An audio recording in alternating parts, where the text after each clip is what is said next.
Pesta Demokrasi tahun 2024 semakin dekat. Untuk itu saat ini telah muncul berbagai atmosfer pergerakan dari tokoh-tokoh masyarakat, termasuk diantaranya etnis Tionghoa. Dan yang saat ini ingin memberikan kontribusinya. Dan telah hadir bersama saya Pak Fengki Vesinto, Bacalek Dapil 2 Tanjung Pinang, Pak ya? Ya, betul. Beliau juga merupakan Ketua Komisi 2 DPRD Kota Tanjung Pinang, incumbent artinya. Selamat datang, Pak. Terima kasih. Kemudian ada juga Bang Edianto, Bacalek PDIP Dapil 4. Ya, benar, Dapil 4. Ya. Nah, ini kedua tokoh ini merupakan tokoh yang tentunya sudah tidak asing lagi bagi masyarakat Kota Tanjung Pinang, yang memberikan kontribusi sejak lama, namun pada saat ini memfokuskan diri untuk memberikan kontribusi melalui legislasi. Saya ingin ke Pak Fengki dulu. Pak Fengki merupakan incumbent, telah 2 periode di DPRD Kota Tanjung Pinang. Lalu kenapa ingin maju lagi, Pak? Ya, terima kasih, Hairul.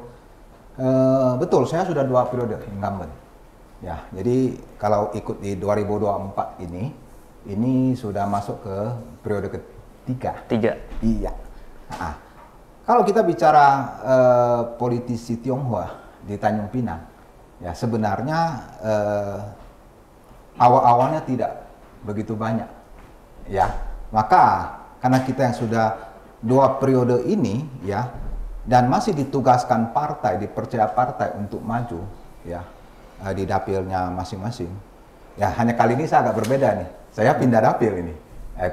Dari dapil 1, saya pindah ke dapil 2 ini. Dari yang awalnya dapil 1, Pak ya? Dapil 1, Tanjung Pinang Kota dan Tanjung Pinang Barat.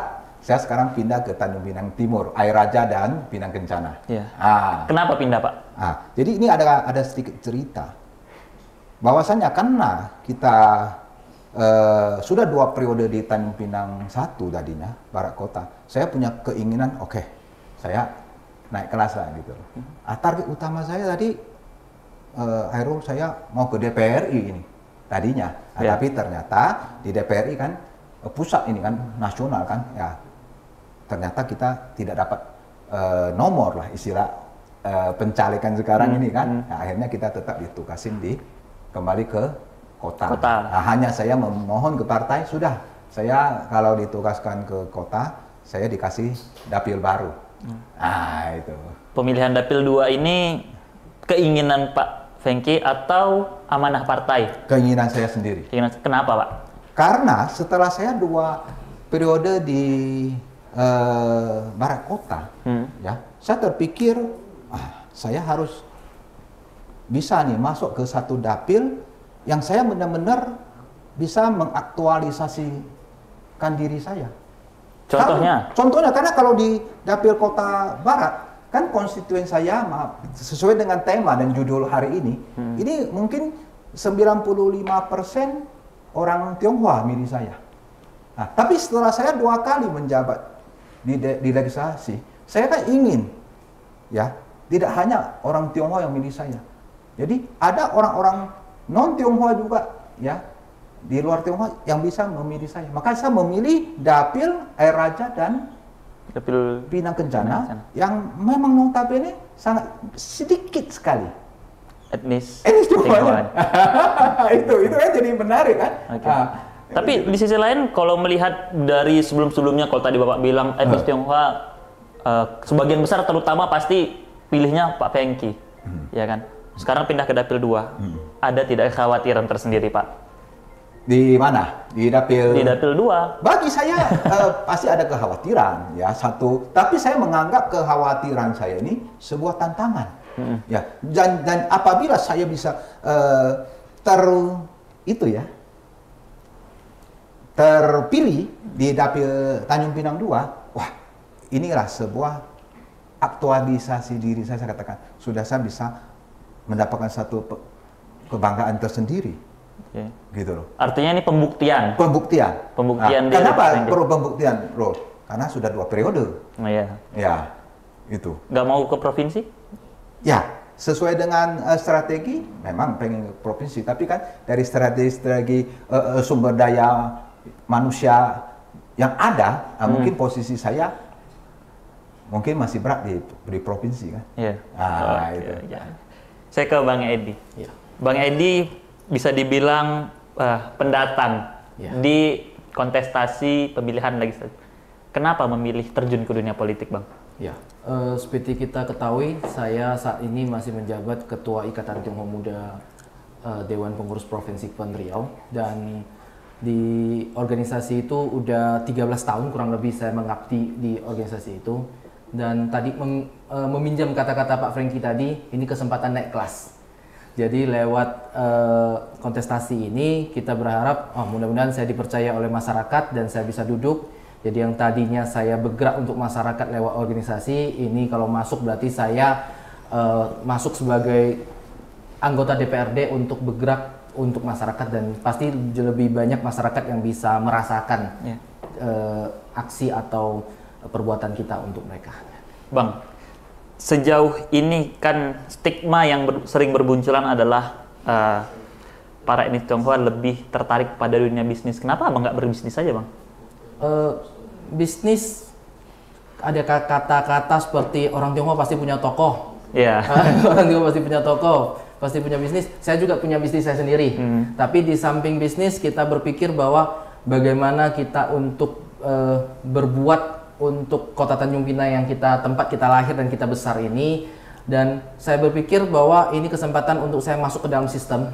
Jadi ini kalau saya umpamakan ini mesin besar, bagaimana saya bisa masuk ke dalam sistem, baik itu sebagai baut kecil atau sebagai penggerak utama. Dan mudah-mudahan dengan masuknya kita ke mesin penggerak ini, mudah-mudahan kita akan mengubah sesuatu yang mungkin menurut kita tidak bagus ke arah yang lebih bagus. Ya. Contohnya apa tuh, Bang?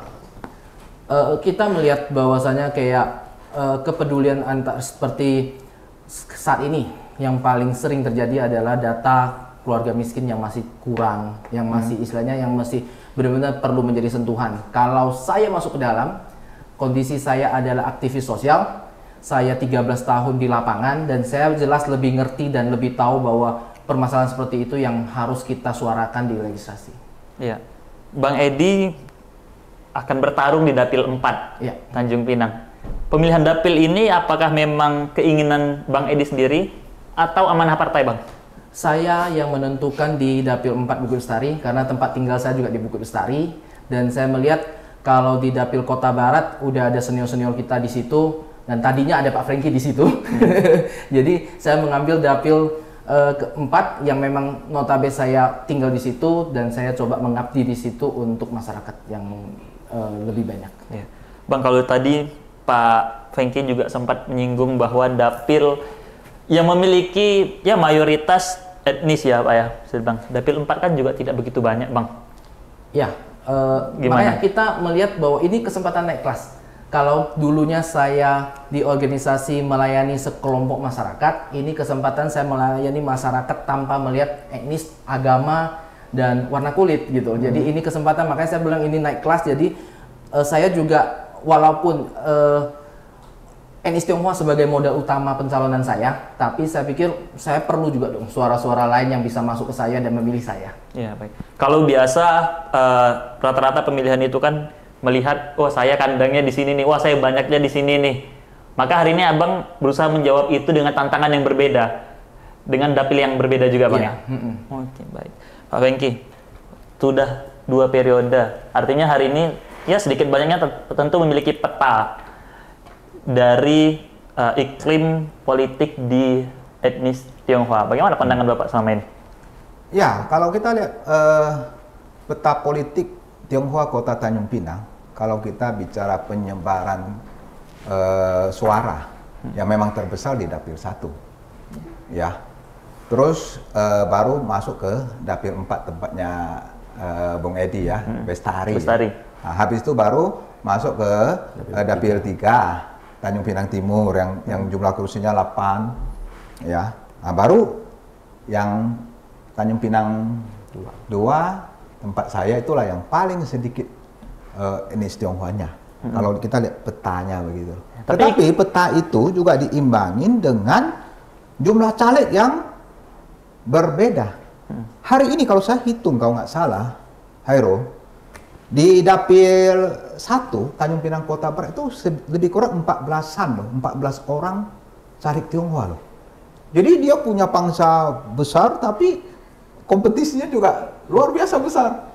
Nah, tempat Bung Edi kalau nggak salah 3 atau 4 ya? 3. Nah, terus di timur yang 3 itu sekitar 4-5 orang.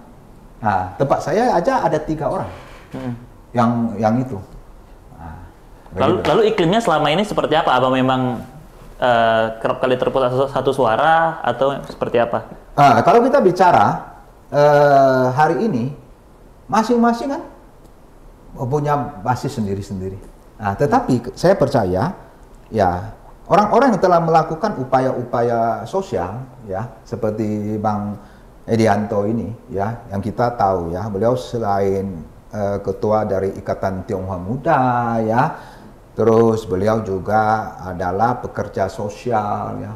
Yang saya kalau seingat saya Bang Edianto ini sangat menonjol pada saat masa Covid. Ya, beliau banyak membantu vaksinasi dan sebagainya, kerja sosialnya ya. Ya. Sehingga orang-orang yang melakukan aktivitas sosial itulah yang menurut hitungan saya mereka yang akan dapat suara. Karena telah berkontribusi. Telah berkontribusi. Nah, kedua, kalau kami yang incumbent ini, ya, incumbent juga ada 2 macam. Incumbent yang berbuat hari ini, kalau berbuat, dia slow aja, dia meluncur aja pasti dapat lagi. Tapi kalau incumbent terus tidak berbuat, ini berat. Nah, jadi hari ini saya melihat ya masyarakat kita, Hairul, sudah sangat cerdas, gitu, sudah sangat cerdas. Nah, bagi kami yang incumbent ini, ya. Kalau kami berbuat, kami nggak khawatir, ya. Dan kami yakin, kami pindah ke dapil lain pun, ya. Kalau informasi ini sampai ke masyarakat dapil manapun, ya, mereka akan milik kita juga. Seperti itu. Tapi pandangan Bapak terkait kontestasi 2024 nanti, yang tentunya tadi udah Bapak sebut cukup banyak dari kalangan etnis Tionghoa yang berkontribusi. Hari ini Bapak memandang itu seperti apa? Apakah turut menjadi saingan seperti Bang Edi atau bagaimana, Pak? Saya lebih senang kembali ke tema hari ini. Tertarik nyalek ketimbang bisnis. Jadi saya juga justru berpikir, Bro, kenapa ini banyak betul ya? Nah, teman-teman muda Tionghoa hari ini ikut nyalek semua. Ya enggak?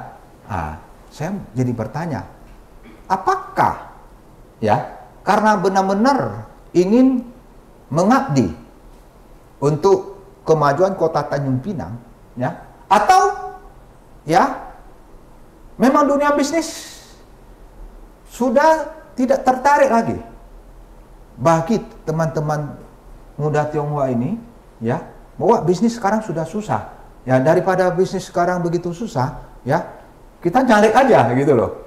Saya khawatir loh. Alternatif jangan-jangan, Pak. Jangan alternatif, tapi saya mau tanya Bung Edi justru, ya, kalau zaman saya sebelaku incumbent yang sudah 2 periode, waktu itu kami kan bicara di, ya, ranah idealis. Bahwa mengapa kita orang Tionghoa ingin nyalek? Karena waktu itu keinginan kita untuk, ya, masuk ke politik, ya, agar kita ingin menghilangkan diskriminasi. Ya, zaman itu ada bicara SBKRI, masih ingat nggak? Jadi masih ada perlakuan-perlakuan tertentu gitu loh, masuk sekolah negeri dan sebagainya di zaman-zaman Orde Baru. Kemudian setelah reformasi, ya kan?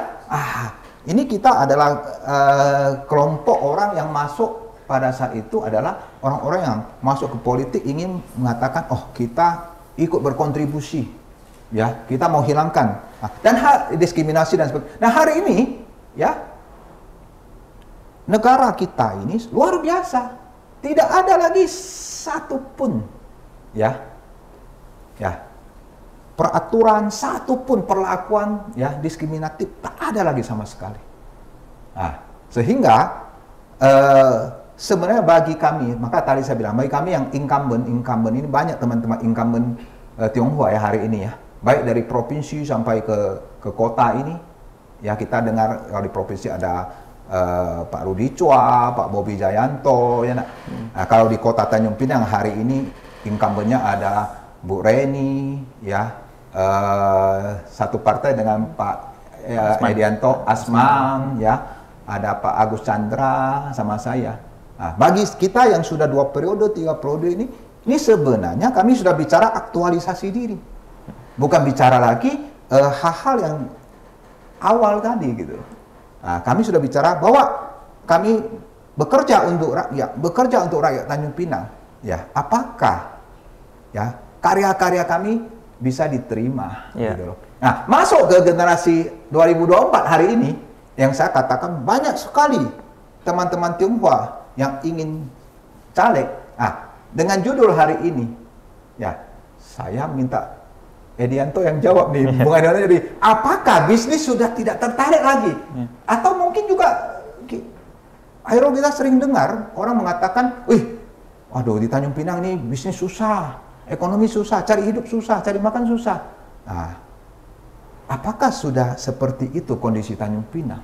Sehingga banyak orang Tionghoa yang harusnya bisnis malah ingin caleg. Baik, Bang Edi, sulitkah berbisnis hari ini sampai berpolitik? Itu yang saya pikir tidak kita pungkiri bahwa saat ini perekonomian secara global memang lagi terpuruk dan memang bisnis mau dimanapun memang terpuruk. Tapi saya pikir masuk politik, caleg atau menjadi anggota dewan bukan jalan ninja untuk menggantikan cuan itu. Karena Pak Franky sendiri, saya balik menanya, untuk menjadi seorang legislasi, menjadi dewan dengan pengusaha yang lebih cuan mana? Pasti lebih pengusaha dong. Dan ini adalah kita membahas tentang pengabdian. Kita berbahas dengan apa yang bisa kita perbuat untuk Kota Tanjung Pinang. Jadi kalau menyampaikan bahwa keberadaan ekonomi saat ini, memang saya mengakui ada sedikit kendala yang memang menjadi permasalahan kita semua. Tapi saya pikir ini tidak serta-merta menjadi alasan semua bergabung menjadi caleg atau bercita-cita menjadi anggota dewan. Tapi saya pikir ini adalah, khususnya saya melihat ini adalah seperti tadi saya katakan, ini adalah bukti kenaikan kelas saya. Ini adalah kesempatan saya mungkin mengabdi di bidang yang jauh lebih besar daripada dulunya di organisasi mungkin sekelompok kecil. Ini kesempatan saya untuk mengabdi sepenuhnya untuk Kota Tanjung Pinang yang tercinta ini. Ya, Bang. Tapi berbisnis dan berpolitik, menurut Abang, apakah 2 hal yang bisa sejalan ataupun 2 hal yang sebenarnya tidak bisa sejalan? Berbisnis dan bersosial itu sebenarnya bisa berjalan beriringan. Seperti saat ini, saya lebih memfokuskan diri untuk pencalekan saya jalan terus hampir tiap hari. Tapi di sisi lain, bisnis saya tetap jalan, saya tetap kontrol bisnis, apalagi dengan perkembangan teknologi saat ini, dengan handphone atau apa, kita udah bisa ngecek karyawan atau ngecek staff yang bertugas, bagaimana kerjaan, dan semua kita bisa berjalan sesuai dengan SOP yang telah kita tentukan. Ya, berarti clear, berarti ya, clear ya, clear dalam arti gitu, saya mau bilang clear artinya berarti generasinya Bang Edianto ini artinya ya mereka masih tetap memiliki idealisme ya. Idealisme ya untuk ya mengabdi kepada kota ini gitu. Ya. Itu yang saya ingin dapat ini. Berarti caleg yang hari ini, caleg Tionghoa yang ada saya hitung sampai 14 orang dalam satu dapil ya, itu berarti clear hari ini. Mempunyai semangat yang sama dengan Pak Edianto. Pak Franky sebagai senior, bisa dibilang sebagai senior. Bagaimana pandangannya dengan sejauh ini selama terjun di dunia kontestasi politik? Apakah yang disampaikan Bang Edi ini cukup realistis, sejalan? Ya, saya kembali ke apa yang Bang Edianto sampaikan tadi, bahwa politik ini butuh investasi sosial. Investasi sosial. Ya, dan beliau telah lakukan dengan bekerja sekian lama di sosial sampai 15 tahun, nah mungkin ada ya Bang Edi 13. Saya rasa ada kan. Belasan tahun ya. Maka sekarang beliau ingin naik kelas. Ya, tidak hanya sebagai NGO ya, tetapi ingin naik kelas. Oke lah, daripada begitu saya jadi dewannya langsung. sebagai legislator langsung. Dan mungkin legislator itu lebih bisa membantu orang lebih luas lagi, karena dibekali dengan anggaran, ya, aspirasi, dibekali juga dengan aturan, ya, dan sebagainya mungkin itu ya. Kalau dari Pak Franky sendiri, seberapa yakin Bapak dari generasi Bang Edi yang tadi katakan bahwa sudah memiliki investasi sosial? Belasan tahun di organisasi, belasan tahun mengabdi untuk masyarakat. Betul. Namun hari ini terjun ke dunia politik. Seperti apa, Pak? Ya, justru saya menyambut sangat gembira. Bagi kami yang sudah senior, ya, maaf cakap, mungkin masih belum sangat senior lah ya, setengah senior lah ya. Tapi sudah cukup lama 2 periode, Pak. Betul. Nah, mungkin kita harus berpikir ke yang lebih jauh lagi. Apa salahnya mungkin nanti, ya, kami masuk ke eksekutif, ya, atau ke peran-peran lain, gitu loh. Makanya salah satu pemikiran saya begitu. Maka saya pindah partai ke Tanjung Pinang 2, Air Raja dan Pinang Kencana itu juga begitu. Saya ingin dapil-dapil saya muncullah kader-kader baru, kan, dari politisi Tionghoa. Memberi ruang maksudnya, Pak? Memberi ruang, silakan. Dan saya menemukan loh, Hairul, bahwa teman-teman politisi muda ini bekerja sebenarnya ya sangat baik ya. Saya mengapa berani ngomong begitu ya, seperti Bung Edianto ini, ya, mereka bekerja sangat baik karena mereka sudah biasa di dunia bisnis, ya. Kemudian pengalaman di dunia bisnis diaktualisasikan juga di dalam politik. Ya, apa yang orang bisnis harus jaga? Orang bisnis jaga itu harus kejujuran, Pak. Kalau kita nggak jujur, kita nggak bisa bisnis. Ya nggak, disiplin, ya nggak, jujur, disiplin, rajin, kerja keras dan sebagainya. Coba bayangin, Hairul, kalau orang-orang yang sudah dari awal, ya, dibekali oleh habit dan karakter bisnis, ya, yang harus jujur, harus disiplin dan sebagainya itu, ya, masuk ke dunia politik. Wah, alangkah baiknya politik kita ke depan. Baik. Itu yang kita harapkan. Bang Edi dinilai sudah memiliki investasi moral dan aktif di organisasi selama ini. Seberapa yakinkah Abang bisa turut serta bergabung dalam meja legislasi nantinya? Yang pastinya kita terus berbuat dan kita terus mensosialisasi. Masalah duduk atau tidak duduknya kita kembalikan ke pemilih kita. Karena seperti tadi saya sampaikan bahwa ini proses naik kelas. Saya hanya belajar, mengikuti ujian, dan hasilnya nanti kita akan melihat di tanggal 14 Februari nanti. Bang, tapi sejauh ini kan cukup banyak politisi senior yang dari etnis Tionghoa. Sikap Abang terhadap itu bagaimana? Ya, mereka semua adalah menjadi panutan kita. Mulai dari Pak Franky, Pak Asman, Bu Reni, Pak Bubi, semua jadi panutan kita selama ini. Kita juga berharap dengan bergabungnya kami ke dunia politik, kami bisa mendapat pelajaran dari para senior kita ini dan kita terus bisa mengabdi untuk masyarakat, itu yang terpenting. Ya, baik. Selama ini tetap ada komunikasi, bisa dibilang petuah-petuah dari para senior, bagaimana, Bang? Semua kita komunikasi sangat baik untuk saat ini, jadi apapun masih bisa kita komunikasikan, bahkan beberapa masukan yang selalu disampaikan ke kita menjadi catatan penting untuk perjalanan politik kita. Seperti Pak Franky sering kadang-kadang WA di ini ada warga situ, ada yang kenal, nanti turun ya. Oh iya Pak, siap kita. Bang Edi, pendatang baru di kontestasi. Sejauh ini kan kita lihat bahwa di senior-senior dari etnis Tionghoa ada yang berada di, ya, realistisnya warna yang berbeda. Apakah itu berpengaruh untuk Abang? Saya pikir tidak masalah, karena kita kan berbicara tentang bagaimana pengabdian dan semua punya idealis sendiri, punya ideologi sendiri juga tentang kepartaian. Mungkin kita, saya secara visi misi saya lebih mendekati ke PDIP, makanya saya bergabung di PDI Perjuangan.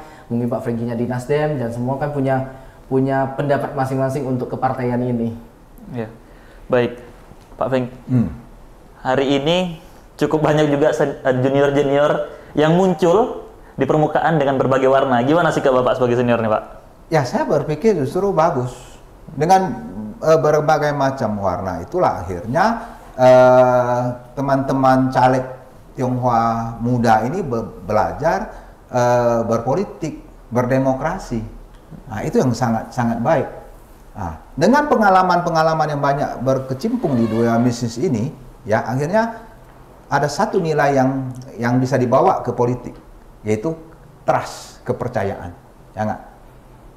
Jadi kan selama ini kan kalau kita bilang politik itu pasti kotor, politik itu pasti janji palsu, ya nggak? Politik itu pasti bohong dan sebagainya. Tetapi ya syukur alhamdulillah teman-teman ya pengusaha atau bisnis ya yang selama ini menjaga trustnya itu rasa bisa dipercaya itu masuk ke dunia politik, ya akhirnya apa yang terjadi, ya akan muncul politik yang lebih bisa dipercaya, sehingga janji-janji politik yang disampaikan oleh teman-teman di partai politik manapun juga justru kita mengharapkan apa yang mereka janjikan ke rakyat, ya nanti dia duduk dia wujudkan. Ya, oke, baik. Gitu. Ya, Bang Edi, sinkronisasi antara bisnis dan politik tadi sudah dijabarkan rinci oleh Pak Fengki. Kalau dari Abang sendiri, bagaimana mengaktualisasikan Abang sebagai pebisnis dalam dunia politik itu seperti apa, Bang? Ya, seperti tadi Pak Fengki katakan bahwa bisnis itu adalah kejujuran, gerak cepat. Mungkin kalau kita masuk ke dunia, kami sebagai pengusaha ini masuk ke dunia politik, kami juga bermain di kejujuran dan kita bergerak cepat. Bagaimana ketika ada keluhan masyarakat, kita bisa bergerak cepat dan memberikan solusi kepada masyarakat dalam waktu sesingkat-singkatnya. Okay. Dan itu yang mungkin kita terapkan karena teori dalam pepatah Tionghoa yang namanya cuan nggak akan datang kedua kali. Jadi ketika ada kesempatan, seperti kita lihat kalau ada kesempatan kita membantu atau apapun yang bisa kita lakukan untuk masyarakat ini akan kita gerak cepat dan secepat mungkin kita menyelesaikan permasalahan masyarakat itu. Ya. Lalu bagaimana dengan mungkin ada kekhawatiran di luar sana, bisnis akan mengganggu karir Abang dunia politik atau mungkin bisa berpotensi sebaliknya? Bagaimana Bang sikap Abang terhadap? Ya. Tentunya saya pikir tidak akan saling mengganggu, itu akan berdiri sendiri dan yang pasti bisnis yang saya jalanin saat ini tidak berhubungan tentang pembangunan atau yang akan punya kepentingan ketika saya duduk nanti. Jadi saya pikir nggak akan mengganggu dan saya pikir akan menjadi tidak akan mengganggu sama sekali, jadi akan berjalan bersamaan dan akan menjadi suatu daya tarik saya sendiri sebagai pengusaha. Saya di bidang kuliner dan bahkan ya tidak akan mengganggu sebenarnya. Bang, kalaulah terpilih nanti komisi berapa yang kira-kira yang ingin Abang duduki nih Bang? Oke. Apakah terkait ekonomi juga? Komisi 2 seperti saya pengennya ketua komisi 2. Jadi bagaimana Bang? Mungkin karena sesuai bidang saya S1 hukum, jadi mungkin di komisi 1. Komisi 1. Terakhir, Bang Edi selaku bisa dibilang pendatang baru ya di dunia kontestasi. Ketika terpilih, apa hal yang akan Abang lakukan terlebih dahulu? Atau apa yang menjadi prioritas Abang nantinya? Ya, yang pasti saat ini kita belum bisa menjanjikan apapun. Tapi yang pastinya ketika kita masuk, kita akan coba mengabdi yang terbaik untuk Kota Tanjung Pinang, kota tempat saya lahir dan saya besar dan hingga saat ini saya berada. Dan apapun itu kita bersama dengan kawan-kawan dewan nanti kita akan menyuarakan kebaikan dan menyuarakan kepentingan untuk masyarakat semuanya. Baik, Pak Fengki menuju periode ketiga. Ya. Rencananya nanti akan duduk di komisi berapa Pak? Targetnya Pak? Keinginannya? Ya, saya berpikir masih di komisi 2, komisi yang membidangin ekonomi. Ya, karena saya berpikir hari ini banyak sekali masalah ekonomi yang harus kita selesai untuk Kota Tanjung Pinang. Ya nggak, khususnya ya kita lihat lapangan kerja ya. Banyak anak-anak muda kita yang mahasiswa-mahasiswa kita yang sudah jadi sarjana. Ya hari ini dia di wisuda, besok dia bingung loh. Ya. Mau kemana Pak ya? Mau kemana gitu loh. Nah, akhirnya eksodus sumber daya manusia itu sangat besar. Akhirnya mereka keluar. Akhirnya Kota Tanjung Pinang ini kita lihat, kota ada anak muda ya. Nah, karena anak muda semua pergi kan. Karena Tanjung Pinang sendiri ya tidak bisa menyiapkan lapangan kerja yang sesuai dengan keinginan. Jadi high education tapi low salary, ya itu kan harus kita pecahkan gitu loh. Begitu juga pertumbuhan ekonomi kita Tanjung Pinang hari ini kan, ya stagnan kan, kita melihat ya, maka kita akan mendorong seperti saya di Komisi 2 kan selalu mendorong coba kita upayakan ya pariwisata ini sebagai panglima daripada peningkatan ekonomi kita gitu loh. Banyak hal yang harus kita lanjutkan dan kita teruskan ya, khususnya lapangan kerja dan sebagainya. Tetapi mengapa saya juga pindah dapil? Tadi Hairul cerita, saya ingin mengaktualisasikan diri bahwa hari ini kita bicara tema bisnis dan caleg Tionghoa ya. Tapi sebenarnya saya mengharapkan seperti Bang Edianto nanti terpilih jadi anggota DPRD, kita akan bekerja untuk seluruh rakyat Tanjung Pinang, tidak membedakan. Tidak tebang pilih, Pak ya. Tidak tebang pilih. Kita akan bekerja untuk seluruh masyarakat Kota Tanjung Pinang. Kenapa begitu? Karena ya enggak. Justru ya di politik inilah kita bisa membantu ya orang banyak gitu loh. Dan di dewan itu saya selalu mengibaratkan itu, Hairul, adalah rumah besar kita bersama. Dan di situ ada berbagai macam golongan ya, agama, suku yang masuk di dalam rumah besar itu. Dan salah satu ya komponen dari rumah besar itu ya, syukur alhamdulillah ada orang Tionghoa. Gitu loh. Merepresentasikan ya, Pak. Dan merepresentasikan. Maka justru saya mengharapkan ya tetap ada orang Tionghoa yang bisa masuk.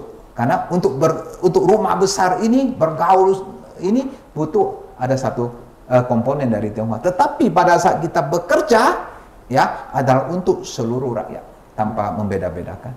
Ya, baik. Pemirsa, itulah perbincangan saya dengan Pak Fengki Vesinto, Bacalek Dapil 2 Tanjung Pinang dari Partai Nasdem. Terima kasih waktunya Bapak. Kemudian Bang Edianto, Bacalek Partai PDIP dari Dapil 4. Terima kasih Bang Edi. Terima kasih. Ya, pemirsa, saksikan Siasat edisi selanjutnya setiap hari Kamis di YouTube Official TV dan laman ulasan.tv. Salam sehat, sampai jumpa.